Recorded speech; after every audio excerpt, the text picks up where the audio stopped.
I just wanted to acknowledge that a lot of you and a lot of people across the country will be very anxious about the situation that's unfolding with the conflict in Iran going now into its 9th day. And I know that people are watching that. They're concerned about that. And I wanted to reassure you about some of the measures that we're taking as a government.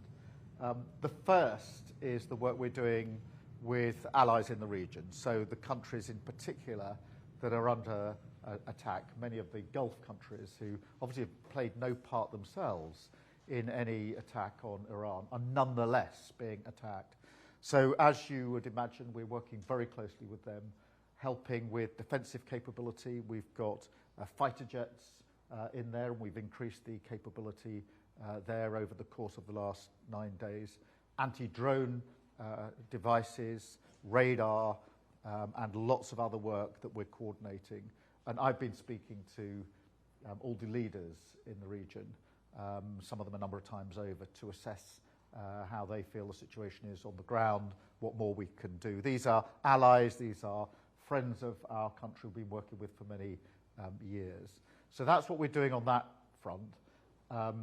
The second big issue is obviously we've got about 300,000 British nationals in the region. Some of them live there, have done for some time. Some of them are on holiday there. Some of them were just changing planes. And they're all very concerned about the situation they're in. And I know that friends and family in this country are very, very concerned because they want to know that their loved ones are safe. So we're working with commercial airlines, working with all the countries involved to make sure that firstly people register their presence. 300,000 are there in the region, 120-something thousand have registered their presence. That means we're in touch with them and we can help them, give them information and advice. And where they want to come home, make sure that with commercial airlines and charter airlines, we're providing the means for them to get back. Not always easy because the airspace is closed in some places for some of the time, depending on the threat levels. But we got 35,000 back so far, and we're working, as you'd expect, around the clock in relation to those operations. The third area I just wanted to address, because I think as we go into this sort of what feels like the second week of this conflict, a lot of people are going to begin to think, well, that's happening out in Iran and in the Gulf states, but I can sense it's going to affect me back here in the United Kingdom, particularly the economy. We've done a lot of work recently on the cost of living, which we know is the #1 issue for so many people across the country, and an anxiety about that. On the reassurance front, I think it is important just to remind ourselves that last time a conflict began to develop, which was 2022, in relation to Ukraine, the economy wasn't in a stable place, and inflation was 5% and rising.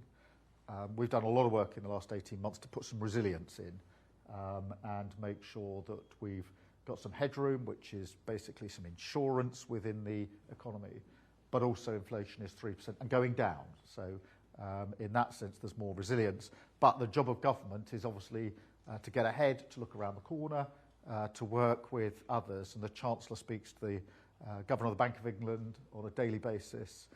We're looking cross-departmental within government, assessing the risks, monitoring, and talking to our international partners as well about what more we can do together to reduce the likely impact on people here and businesses here, of course. But it is important to acknowledge that that work is needed because people will sense, you will sense, I think, that the longer this goes on, the more likely the potential for an impact on our economy, impact into the lives and households of everybody and every business. And our job is to get ahead of that, to look around the corner, assess the risk, monitor the risks, and work with others in relation to that.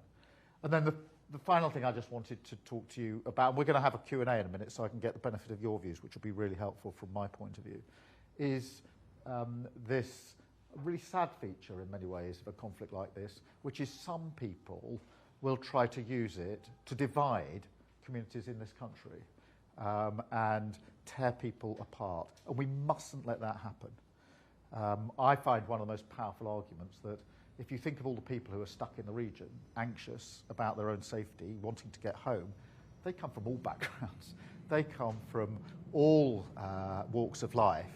And the last thing they want, or their families here want, is anybody trying to divide. Because this is a time when we need to come together as a country, stand behind our principles and our values, and not let people divide us. Put a lot of reassurance work in with both the Muslim community and the Jewish community in particular, because that's where people seek to try and find a divide. But we're also setting out our social cohesion plan today, which is a broader piece of work about how we bring people together as a country, make sure that we build on what we all care about, which is very much pride in our communities, pride in who we are as a country, pride, of course, in the places that we all come from. Everybody's got a pride about where they come from, and that real sense of making sure that we do integrate and we're one country standing together, particularly at a time like this, and that we bear down on extremism and division, because it's very important all the time to do that. It's particularly important at the moment. And so that's what we're doing as we turn into this week. So I think what you'll see is the focus going more to what impact might this have back in the United Kingdom. This will be happening across all countries, really, and really to reassure you about the work the government is doing to get ahead of that and to monitor the risk, assess the risk, and work with others across our own government, but actually with other countries. Part of the response at a time like this has to be constantly talking to leaders in other countries, particularly in the region, but also across Europe when it comes to the economy and other measures.